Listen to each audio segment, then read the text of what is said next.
Hi, I'm Daniel, founder of Pretty Litter. Cats and cat owners deserve better than any old-fashioned litter. That's why I teamed up with scientists and veterinarians to create Pretty Litter. Its innovative crystal formula has superior odor control and weighs up to 80% less than clay litter. Pretty Litter even monitors health by changing colors to help detect early signs of potential illness. It's the world's smartest kitty litter. Go to prettylitter.com and use code SPOTIFY for 20% off your first order and a free cat toy. Terms and conditions apply. See site for details. Look, Bumble knows you're exhausted by dating. All the, must not take yourself too seriously, and 6'1" since that matters. And what do I even say other than, hey? Well, that's why they're introducing an all-new Bumble, with exciting features to make compatibility easier, starting the chat better, and dating safer. They've changed, so you don't have to. Download the new Bumble now.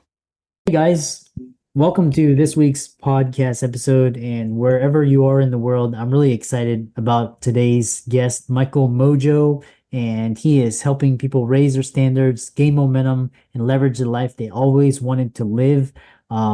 He comes to us from Australia, and I'm really happy to have his expertise and knowledge on the show for the guests, talking about mindset, disempowerment patterns, finding those and dissecting them and breaking through those, sales, psychology. I'm really happy. So Michael, welcome. Thank you for having me. I really appreciate it. Yeah.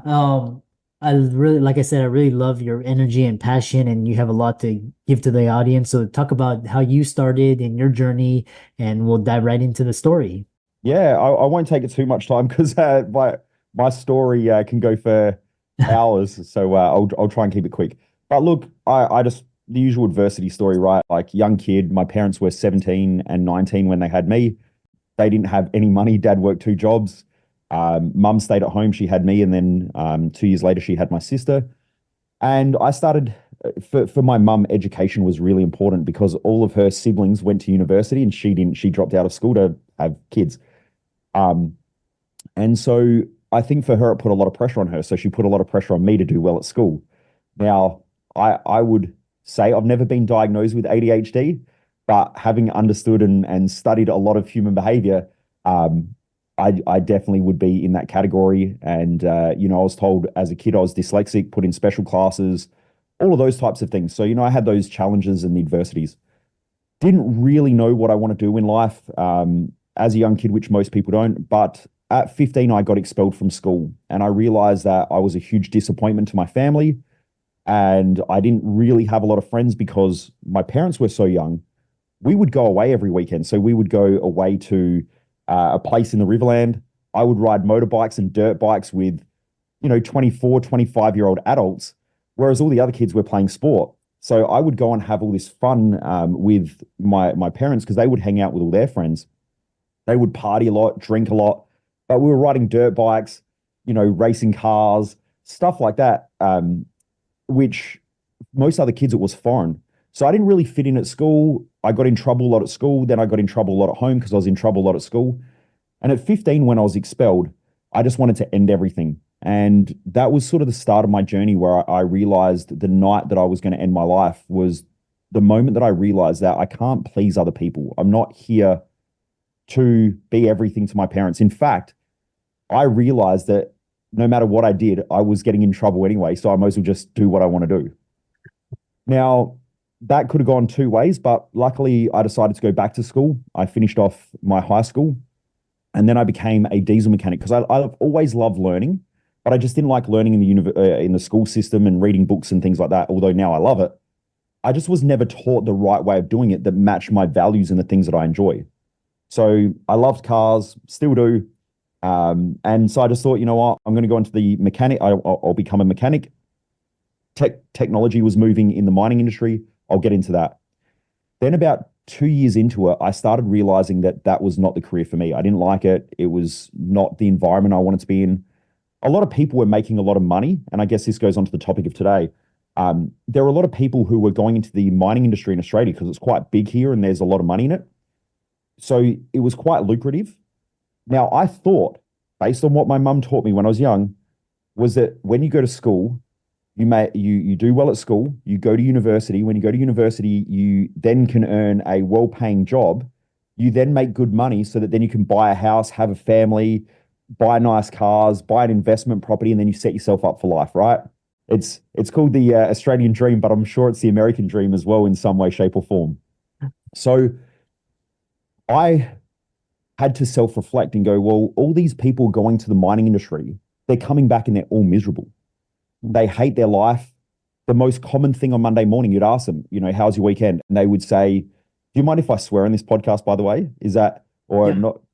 Yeah, go ahead. You would ask them, you'd say, how was the weekend? Oh, it was fucked. Why was the weekend fucked? Oh, well, the wife's fucked. Okay, how are the kids? Oh, they're fucked.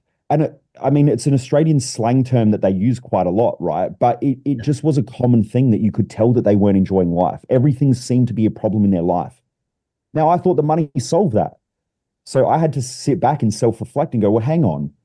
Is there a link between money and the enjoyment of life? Or is there something missing there? Or am I missing something? But the only place that ever made me feel good. Now, I had bright red hair as a kid, freckles, and I was chubby. So I used to get picked on a lot. The gym was the only place that ever made me feel good about myself. So at around that age, I started thinking, maybe there's something that I want to do in the gym industry. Now, this was like 20 years ago. So the gym wasn't a cool place like it is now. People were like, they would read bodybuilding magazines and go in there and they were big steroid heads, or they were in Lycra jumping up and down. That was about it. So that it wasn't a professional industry like it is now. So I decided that I was going to start to become a personal trainer, which took 18 months back then. And I had to do night school. So I'd work 10 hours and then go to night school. I did that. And then halfway through that, I got a phone call. My best friend, who was a friend and the reason why I didn't end up ending my life at 15, I got told to go to the hospital because he was in a car accident. And when I got there, his 3-year-old niece was killed in that car accident. And I just remember this little white coffin going into the ground and thinking, how can life just be taken away so quick? Like, we're here one day and we're gone the next. And sometimes we don't decide when that is. A lot of the time people don't. And you probably see that in the medical industry and so on as well. Mm-hmm. So it made me really reflect on life. And I asked the questions, or the question popped into my head. What's the purpose of my life? Why am I here? And then how do I want to be remembered when I'm not here? And that made me realize that the thing that I actually enjoyed in life was helping people. I love being in the gym because I loved helping people. So anyway, to cut a long story short, the day I got signed off my apprenticeship or my traineeship as a mechanic, I quit. I put my toolbox in the car. I drove to mum and dad's house. I said, I've quit. My mum burst into tears and said, what are you going to do with your life? I said, I'm going to become a personal trainer. She said, there's no money in that. There's no career. No one does that, because it wasn't back then. Now, fast forward. I was in that industry for about 8 to 10 years, and there's a bit of a crossover time. But in that industry, the final year, I made $265,000 the last year. I'd set up a franchise system. I was going out teaching other people. I worked for 3 years in a medical center doing physical rehabilitation. I loved studying, so I traveled all around the world to study. But then I realized, I was sitting in the medical center one day, and I realized that almost everyone knows what to do. They just don't do it. And it has to do with what sits in between here. And so when I realized that, I started studying human behavior, started working with a psychologist and asking her a lot of questions. And then I started traveling the world, finding people smarter than me to learn from. And I still do that to this day and age. I travel the world and find people smarter than me. And then since there, I've grown. I ended up leaving that industry, the personal training industry, started running events and seminars and coaching people in mindset space.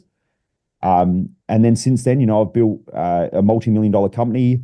I get to work with some of the most amazing people, from rich listers to professional athletes. We have a lot of people from the healthcare system and the medical system come through our events. And yeah, that's I guess that's where I am today. And then we run events and seminars for the public, and I have a podcast and stuff like that as well. But I just love helping people perform better. So that's my quick story. Yeah.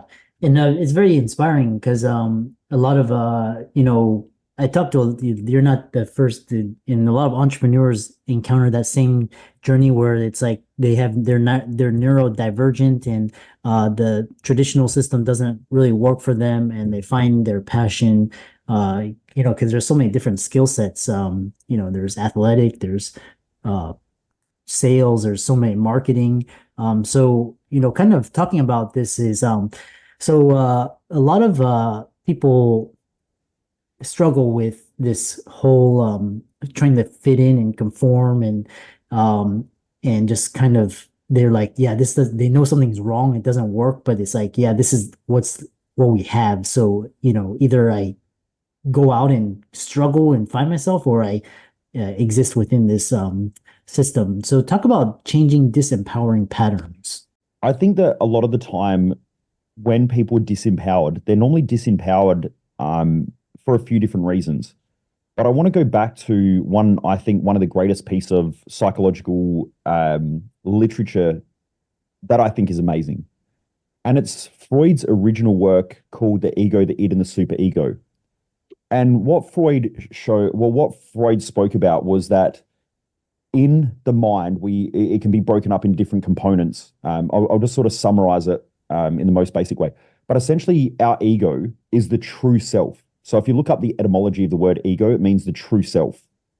Now, most people talk about egoist, which is the inflated sense of self. So those terminologies get mixed. But really, the true definition of ego is the true self, or the I, the individual. So that's our true self. Now, even if you go back to the ancient Greeks, they said, be thyself, know thyself. So for thousands of years, we've been directed to know thyself, be thyself, and to discover who we are, which is the ego. Now, that is normally based on a set of values. So we have a values hierarchy, which is unique to us. It's not based on family structures. That research is out the window. Most people, when they talk about values, they're actually talking about morals, and morals are implanted values. And they come from parents, but our true values don't. They actually come genetic, epigenetic, and there's a genetic influence and epigenetic influence, and then there is a environment influence on the values. And that's a field of study called axiology. So anyway, our values essentially dictate where we're going to be the most valuable in life. Then from there, that normally creates a mission in life, our visions that we consistently have that pop up in our own mind, and it creates some form of meaning in our life. So we can create a purpose from that as well. So purpose, values, mission. I call that part of a success map. It's not the whole thing, but it's a success map. I actually, I created an event years ago, and I still run it today. But essentially, it's creating your success map in life. Because what I find is that most people think they know what they want, but they don't really know. And so they have all these hesitations, doubts, procrastinations, fears that keep popping up because they're actually not sure where they're driving, right? I would have fear and doubt and concern if I hopped in the car and I said to my wife, where are we going? She said, I don't know, just drive. Now, you run out of fuel, hence why most people burn out.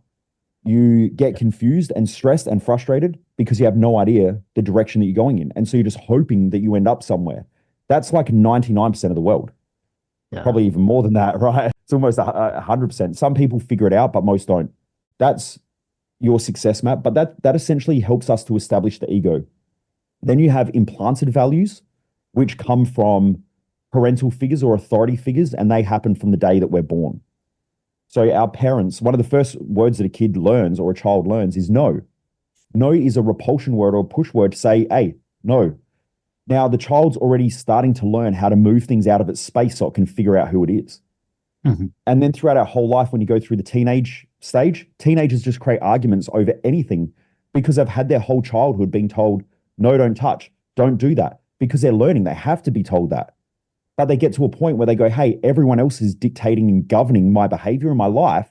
I have to start pushing back and clearing space so I can figure out who I am. And that's why they go through that stage. Now, some people develop their ego well through that stage, but most people don't. And so most people still have a very heavy influence most of their life on implanted values from others. Now, the interesting thing is when you work with a lot of people, like I've worked with tens of thousands of people now that I've, privately coached or personally coached. So when that happens and you've got implanted values, every time you go to make a decision, it's never really your decision. It's a decision based on all the people who've influenced your value structure. So you'll go to make a decision. Like I'll give you an example. Yesterday, I was doing a sale to a business owner. He's the business owner. And at the end of the sale, he said, look, I need some help. I need to, structure my business more. I'm stressed out. I'm frustrated. I'm not getting to where I want to get to. So I put the proposal together and he said, oh, I need to go talk to my wife about this. And I said, why? Is she the business owner? And he said, well, no, not really. And I said, well, why is she going to make a better decision than you? And he said, yeah, I still have to talk it over. What he's saying is my wife's influence on my decision making is so heavy and so strong that I have to run it by her, because if I do this, she might end up emotionally reactive because she's not getting what she wants in her value structure. And now we're going to have conflict. And so couples, because they don't understand value structures, they conflict with each other. Now, if you've got someone with a high value in business, they're probably going to make the right business decision way better than the person who doesn't. But the other person might have a high value on family, so they're going to make better family decisions. Now what happens is the person who's going to make family decisions around money is going to the person who's going to make business decisions around money, and they're going to discuss it. Of course, if it's the wife's not going to make a good business decision. She's going to make a good decision around family. So she will know how to spend money effectively to make sure that the family's growing, not the business. So that creates conflict in relationships and so on. Mm-hmm. But this guy who's running a team and is supposed to be a leader can't actually lead because he's afraid of his wife's implanted values and that he's going to do the wrong thing, which is going to impact her emotionally and mentally. Now, what does he do? If he goes ahead because he wants to grow the business, then she might be frustrated.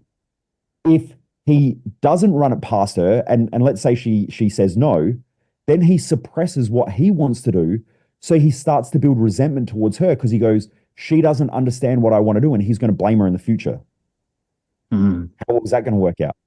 So we have implanted values, which then infiltrate our mind, and that creates all the internal voices in our head, which stops us having clarity on our decisions. And then we also have what he spoke about as the id. Now, the id is where the word idiot comes from. Idiot means small mind, id iota, which means that we're driven by positives and negatives. And positives are, we have balance and equilibrium. And then when we go above equilibrium, we get excited. That makes poor decisions. Or we get depressed. That makes poor decisions. So anytime we go above equilibrium mentally and emotionally, we're probably less likely to make effective decisions. And when we are below the average line or the mean, we make ineffective decisions. And in fact, because I'm talking to a more scientific community, I guess, if you look at the noble gases in chemistry, a noble gas has a stable outer shell. So it's stable. On column 1, they are way more reactive. So people who are less mentally and emotionally balanced are more reactive. People who are more stable tend to be more balanced and are more noble or more wise. So they're more intelligent, they make better decisions. So Freud spoke about this in his work. The id is our mental and emotional impulses and our fears. And then we have our implanted values. If you can keep yourself mentally and emotionally balanced, you tend to live a pretty good life where you make good decisions. On the other side, if we live with implanted values, we're gonna suppress our value and our worth, and we're never going to live up to our own expectations. So, coming back to the original question, because I just wanted to put together a framework for people. If we want to live a great life and we want to overcome a lot of things like procrastination, self-sabotage, self-depreciation, self-worth issues, a lot of mental and emotional volatilities, Freud essentially gave it to us in that work. Be thyself, know thyself, have your success map clear, stay on top of your mental and emotional volatilities, because anything that goes above equilibrium tends to make poor decisions, and the higher the high, the lower the low. And if you're low, you will self-depreciate, you'll feel like you're not good enough, you're not smart enough, all of those things, and you won't have the energy to go for things. And if you're living with implanted values and trying to people please and impress other people, you're doing it for them, not for you. Then you're depreciating. Anything that self-depreciates, you lower your worth. When you lower your worth, you lower your ability to achieve and also to earn money. How's that for a summary? Your brain needs support, and new Ollie Brainy Chews are a delightful way to take care of your cognitive health. Made with scientifically backed ingredients like Thai ginger, L-theanine, and caffeine, Brainy Chews support healthy brain function and help you find your focus, stay chill, or get energized. Be kind to your mind and get these nootropic chews at ollie.com. That's OLLY.com. These statements have not been evaluated by the Food and Drug Administration. This product is not intended to diagnose, treat, cure, or prevent any disease. This episode is brought to you by Reese's Peanut Butter Cups. In breaking news, leading scientists worldwide are conducting experiments to determine if Reese's Peanut Butter Cups are the perfect combination of peanut butter and chocolate. However, it appears the study was inconclusive, as the scientists couldn't help but eat all the Reese's. Because when you want something sweet, You can't do better than Reese's. Find Reese's now at a store near you.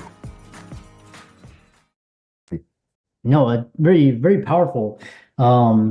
Which one thing that I want to get to the heart of is and I love this idea how you describe the various influences that cause indecision, procrastination, that cause conflicts, internal conflicts, guilt and shame. One thing that I have a question about is let's say somebody's you can see it. I see it in kids all the time. They've got so much potential, but then they're being down, they're being down by society, or they're being down by their parents. And you got I see a lot of helicopter parents, like tiger mom and dads. And I'm like, I see where this is heading, but I just keep my mouth shut because it's but it's how do you begin to unravel all of that? You've got a kid with just he's got good work, he or she's got good work ethic, so much potential, but then it got all this negative baggage and conditioning. And at some point, the shit's gonna hit the fan. They gotta either step out on their own or, kind of displease the herd. So how do you do that? It's that's one of the hardest things I had to do. I'm sure a lot of people listening as well. Yeah, I'll bet. Look, I'm not a parent, so I can't speak from a parent's perspective, but what I can is speak from a human behavior perspective and help people to understand that. So I'll give an example where I worked with a mother and a son who came many, many years ago. And the mother came in and she said, my son's not doing well at school. All he wants to do is play computer games. And I said, okay. Now, this is more common than ever now, right? This was back years ago, so it's probably gotten worse. And I said, okay, what's the problem? She said, well, he can't sit still. He's been diagnosed with ADHD. She gives me all the list of things, the labels and stuff. I personally, even though I know that ADHD is a diagnosis, I don't labels. I have a thing that I teach people in my events and even people who work in the healthcare industry and so on. Labels are there to understand. They are never there to define. In society, we're using labels to define people, not to understand people. And that's all they are. So, I understand that having ADHD is a way of understanding how a person operates, but it is not there how to define how that person operates.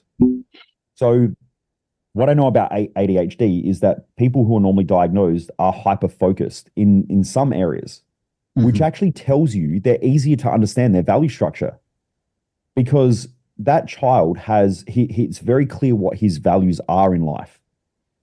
The question then becomes, if his values are so clear, why isn't he able to live them at the level that he wants?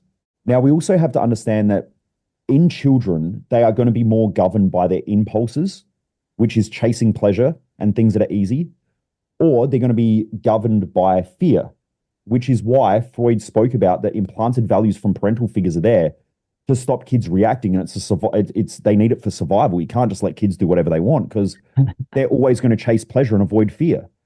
Now, as we all know, I'm assuming to go to university and get a medical degree and things like that, that's extremely hard to do. If you couldn't govern and regulate your own emotional states, no one would ever do anything tough. So part of that is that parents who put pressure on their kids to do really well at school, they tend to be the people who do really well at university as well and go through it because they have the parent when they're like, I just want to go out and drink beers all night. The voice pops in their head and they're like, oh, I'll disappoint my family. I don't want to. And so what it does is it governs your impulses. Right. And this is what Freud spoke about in that work. If you understand it and you really study it in depth. So anyway, I said to that parent, because I could see that the parent was projecting and implanting their values heavily on the child. Now, they'd come from India, so they weren't, they'd come from India to Australia for a better life. So the mother wanted more than anything for that child to succeed.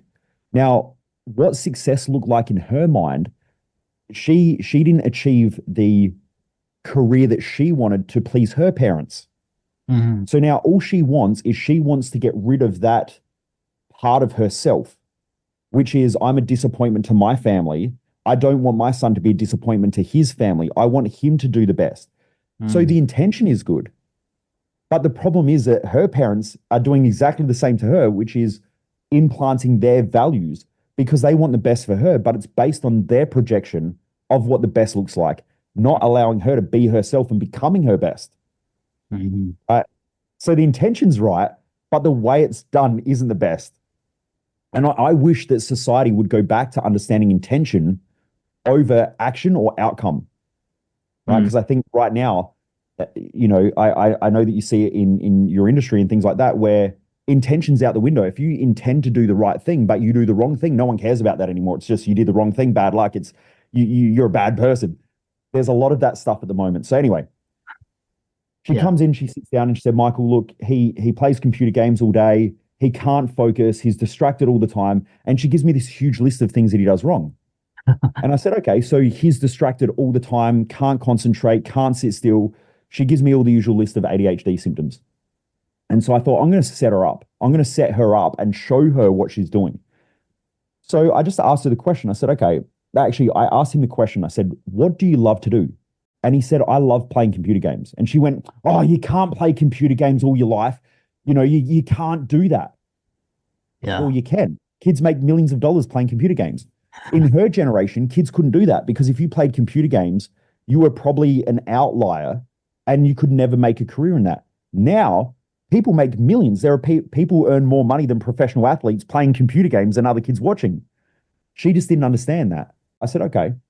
Then she said, I said to her, what frustrates you the most? And she said, oh, he sits there and on a Saturday, he can literally play from like 6 a.m. until midnight. I have to turn it off. I can talk to him and he completely, and I said, oh, that sounds like someone that has difficulties paying attention. And she went, oh, yeah, but it's computer games. Attention problem. So he doesn't have an attention deficit. He actually has hyper focus on certain areas which relate to his values, but he has an attention deficit. And this is what happens. And unfortunately, I perceive that society treats attention deficit disorder wrong. Not all the time, but just a lot of the time in general, it's not done well. His value system says, and part of it's genetic, part of it's epigenetic, and part of it's environmental. So he loves playing computer games. Some of that is genetic, some of it's epigenetic, and some of it is environmental. It's not just an environmental factor that if we just turn off the computer game, there's something about that he loves. Now, when I asked him, I said, why do you love playing computer games? He said, it's a challenge. Now, there's a dead giveaway for value systems. We tend to take on challenges that we perceive are fulfilling, which creates growth.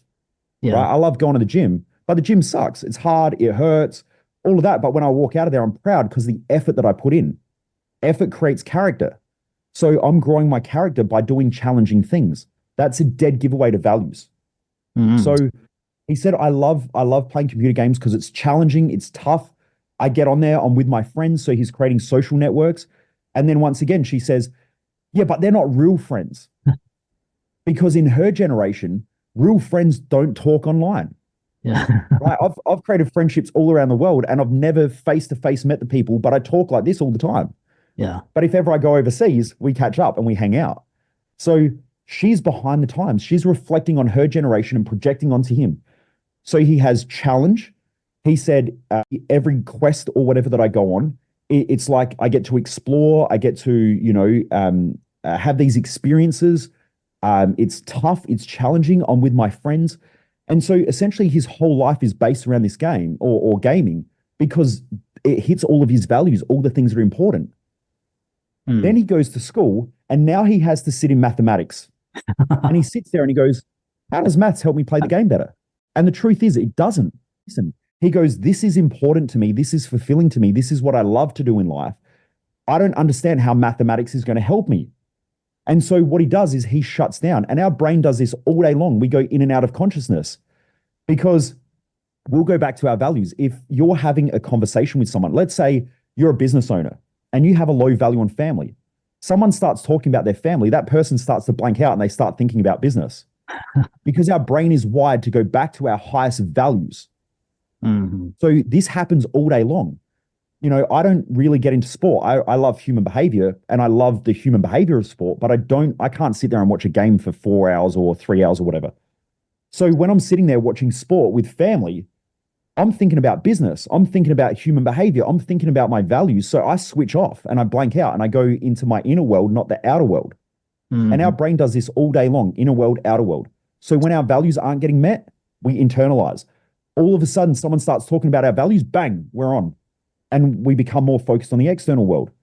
In my events, I can watch, if I've got 100 people there, I start talking about family. I watch people, they're like, oh, they grab their phone and they're checking stuff. And then all of a sudden I start talking about wealth creation, and you watch them, phone goes down and they start listening. Their brain is saying, we're on, team, let's listen. Yeah. So we move in and out of consciousness throughout the day to get our values met. When I showed her that he was hyper-focused on that, I then explained another story where I had a staff member that worked for me. And I know I've gone off track, not off track, but I've gone in depth into this. I had a staff member of mine, Justin. Justin had a son, Xavier. Now, Xavier was, I think, 7 or 8. And at school, he wasn't doing well in mathematics. And he would get in trouble in maths class. Anyway, Justin came to me and he said, how do I help Xavier? Because obviously, he's going to probably do mathematics for the next couple of years before he can decide to do something different. How do I help him? And I said, well, there's a disconnect between what he loves to do and the maths class. So in his brain's going, I don't understand how this helps me to achieve what I love to do in life. So he switches off and disconnects.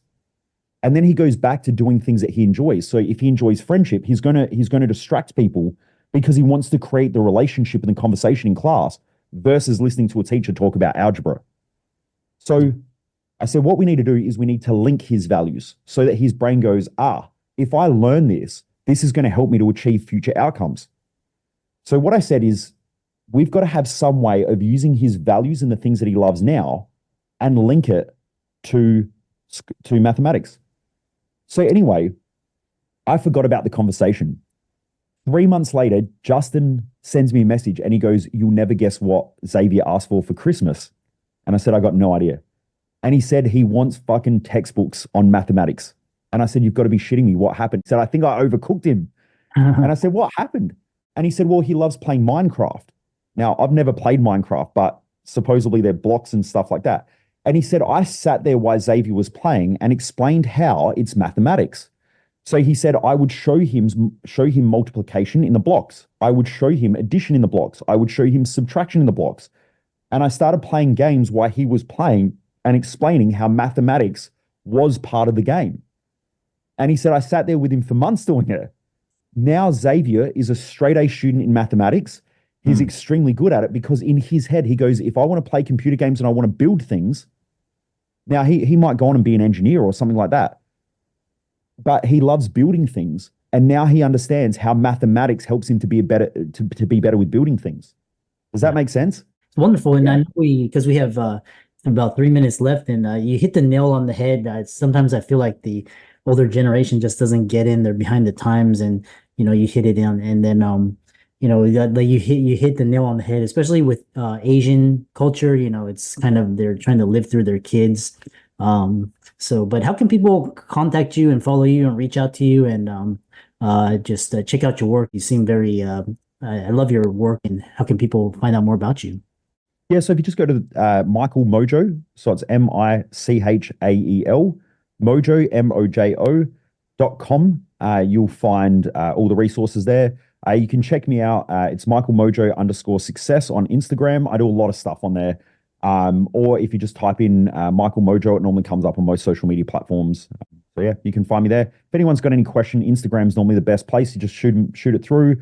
I have a podcast called The Underestimated Entrepreneur, where I normally drop a fresh episode every day. So I normally do Monday to Fridays.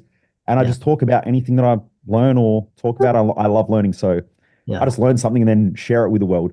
Nice. Yeah, I love that. Yeah. And Thank you. it's I really enjoyed this conversation. And for all the audience, be sure to give Michael's socials a like and follow. He's got 44,000 followers on Instagram. Amazing work. And check out his coaching if you need help with that. And thanks so much for coming on. My pleasure. Thanks so much for having me and allowing me to go in depth into those questions. Thank you.